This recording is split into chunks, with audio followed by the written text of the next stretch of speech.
Okay, number 3 is also very specific and interesting, and I find it to be the deepest side bend I've ever experienced. So the way she taught me is you turn your right leg out as far as it'll go from the hip without turning the hip. So you could say, well, my leg turns this far, but no, you turned your hip. Only as far as your leg will go without turning your hip. Note that angle, because the angle doesn't matter. We're not working on turning our legs out, we're just finding the angle that's natural in our hip socket. And then sliding the foot out at that line, about a foot. Right, so then we sink the left hip like we're leaning into a wall. And take the left arm up. That's your starting position. Take a deep breath.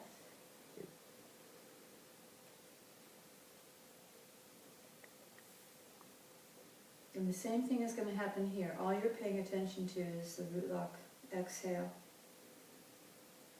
Root lock into navel lock.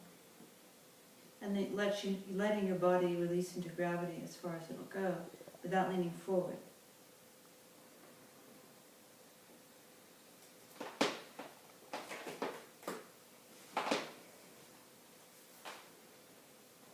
And then you stay there for an inhale. Noticing where you feel the breath. What are the limitations to the breath? And then stay there for an exhale. And just engage the root lock and the navel lock to empty the breath, like you're squeezing juice out of a lemon.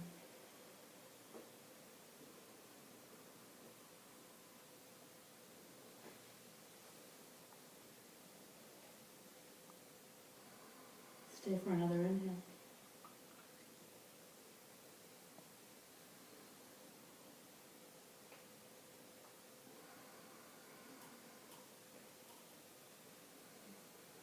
Come up with an exhale.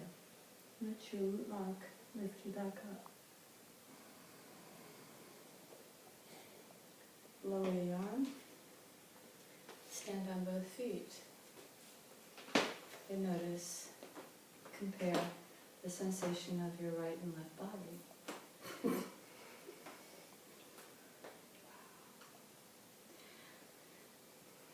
So, one of the goals of yoga practice is to create more space in the body. We already experienced that increase of space when we did this. Space in the upper chakras, space in the shoulders, space in the breath. Same thing here. We just, this side of the body is like, you know, free and long, and this side of the body is kind of compact. So why do we want more space in the body? More prana. More prana. More space in the body, we have more space in the mind. More space in the mind, we have a broader view, we have more clarity. Right? So let's do the other side. Maximum rotation without turning the hip, put it down at that angle, slide it out about a foot, and then sink your hip into the left, so the right arm up. So we start inhaling just in this position.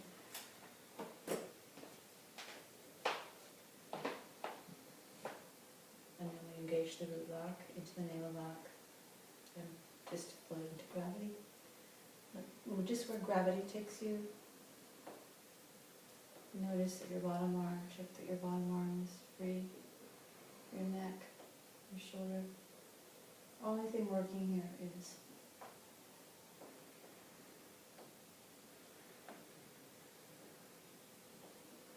and then you stay there for an inhale.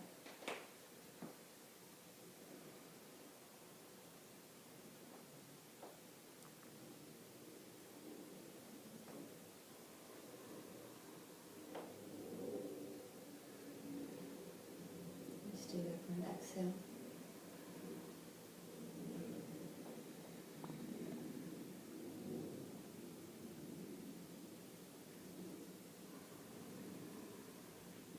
You stay there for an inhale.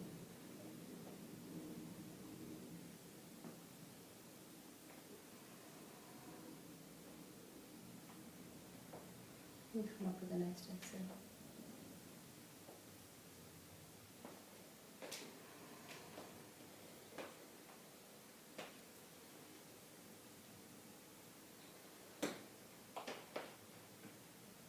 Pretty much you could just do those three things.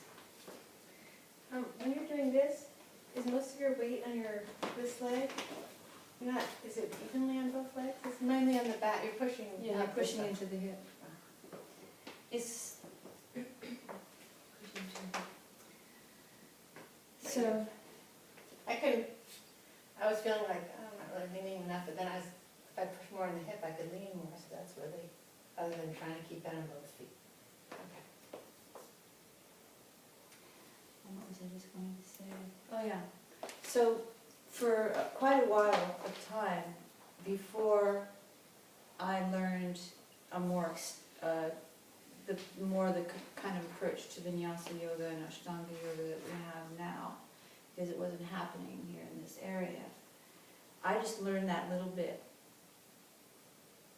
But it was a doorway because that's all I knew, and in a way that was really fortunate, because it was a doorway. I had been dancing and I was teaching Synergy, which was an element-based, chakra-based healing dance system. I had been exposed to Iyengar yoga, but I never really was drawn to. I couldn't quite figure out why it was so static and military-ish. And I was like, why do I want to do that? I don't want to do that. But when I encountered this, that made sense to me, because now I'm feeling what I want to feel is I can change the way I feel. I can change the way I think. I can release negative patterns. I can feel better in my body and in my life. I can feel more opportunity and awareness and all those things when I create more space in my body. And I found that by doing just these three things, I was not victim of depression, I was not victim of anxiety, I was not victim of many of the other problems that plague us. So I started incorporating this instruction of breath awareness and bandha awareness in every type of movement-based class that I was teaching. Of course, very few people got it, you know. And then when I moved to LA and encountered the Ashtanga-based vinyasa, because the whole thing of doing the sun salutations with the chaturanga, that came from Ashtanga.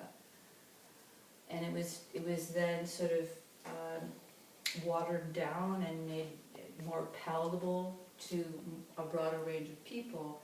And they called it power yoga for a long time. Meanwhile, another whole branch called Vini Yoga, people who studied with Krishnamacharya were teaching more like this woman that I studied with. Gary Krapsau, Larry Payne, Pat Miller. There are a number of teachers who stick to this very slow, simple sequencing, and also sometimes accompanied with mantra. And that has a more therapeutic, it has a very, very strong therapeutic application. So the two, and then bringing the two together. So we have the dance, flow, the music, the emotional healing, the strengthening of the body, the ability to move fluidly and with grace and with power, and all those things that have a benefit, as long as we don't let our ego get involved at all. So, but when I went to LA and I got a job teaching yoga at a vinyasa studio, and I taught these three exercises in a regular vinyasa, hot vinyasa. All the studios were hot in those days, which isn't hard to do in California. We just open the windows and turn off the air conditioning. I was told by the owner of the studio, you're teaching too advanced yoga. Your yoga is too advanced for our students. And that struck me, and that's true. Because it's an advanced level of maturity and concentration that can be satisfied and really find the benefit in working this, with this depth of awareness, and be, in a sense, entertained, engaged, stimulated, like this is interesting, this is fascinating, this is life-changing. For most people it would be too subtle. So we move more quickly and we get them in their breath and their bodies, so they're connecting with their bodies. And at least, you know, if you're moving more quickly and breathing more quickly, it's easier to synchronize breath and movement. And that has a great benefit. You don't want to stay there, though, for the rest of your, you know, life. For one thing, you'll stop feeling a benefit from it. You'll stop getting that high from it. I wonder if we look at people who've been practicing the same kind of practice for the last 10 years, if they're getting the same kind of wow that they got in the first 10 years. You have to evolve. You have to either evolve in your physical chat, you have to evolve all of it. And there will be times when our physical bodies are weak or injured. And that has nothing to do with whether we can practice or not. Because this can be practice.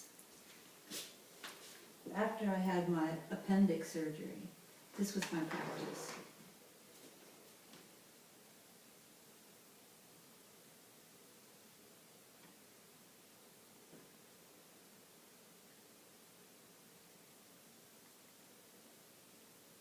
And as soon as I felt any pain anywhere, I'd stop and come back.